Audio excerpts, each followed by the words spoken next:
A lot of people, we are 100% remote before COVID, and we've been tapping talent across, like I say, from the United States into small towns or those large towns. The key thing is finding that talent, but then taking advantage of it so that they can grow and we can grow, and you build that team. So when you think about the future, are there any major predictions that you have within the next 5 years around data analytics, virtualization? What are you thinking and seeing out there? I think that we are coming upon the end of the technical revolution, and we're starting to see the emergence of what that next one is. When you consider that the industrial revolution, any type of revolution, tend to last 50 to 70 years. What is the next one? I don't know yet. We've still got about 20 years left in this revolution if we consider when it started in the 70s.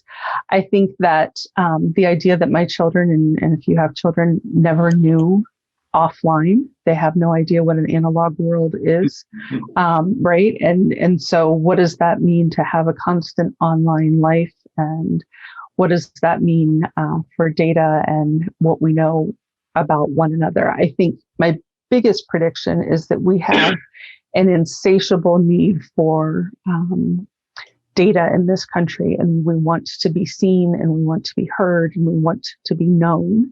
And so therefore we want to be marketed to that way.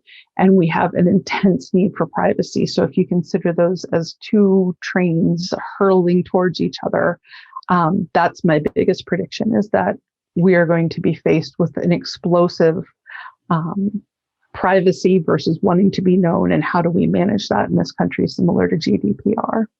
Yeah. And just how much data is out there that we know and see that's captured about us versus what's below the ocean surface that's captured about us as well.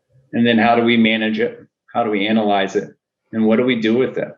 Right. And then how does it ultimately influence our lives of today and tomorrow? Right. Absolutely. Right. So if you said you're an alum of UC and you don't really perhaps care about the computer program, but imagine if we were doing summer camps and you had a child who was really interested in learning how to code. If we could serve that up to you, you'd be like, here's my checkbook, right? Let me, sign them up. But then do you want us to know that you have a child that's interested in learning how to code? I think it's the dilemma that we're all facing.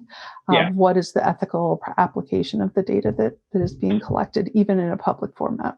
Yeah, because that's a tough one, because it goes back down to where did the information come from? But again, the outcome is good when in the right hands, right? Right. So, absolutely. Well, I want to thank you for joining us today. And so we want to thank Carrie for joining us. And also, please visit CDO Magazine, cdomagazine.tech, for any additional interviews with others as well. But thanks for your time today, and it was great speaking with you. Ben, it was a pleasure to meet you, and go Bearcats. Thanks so much. You see. Take care.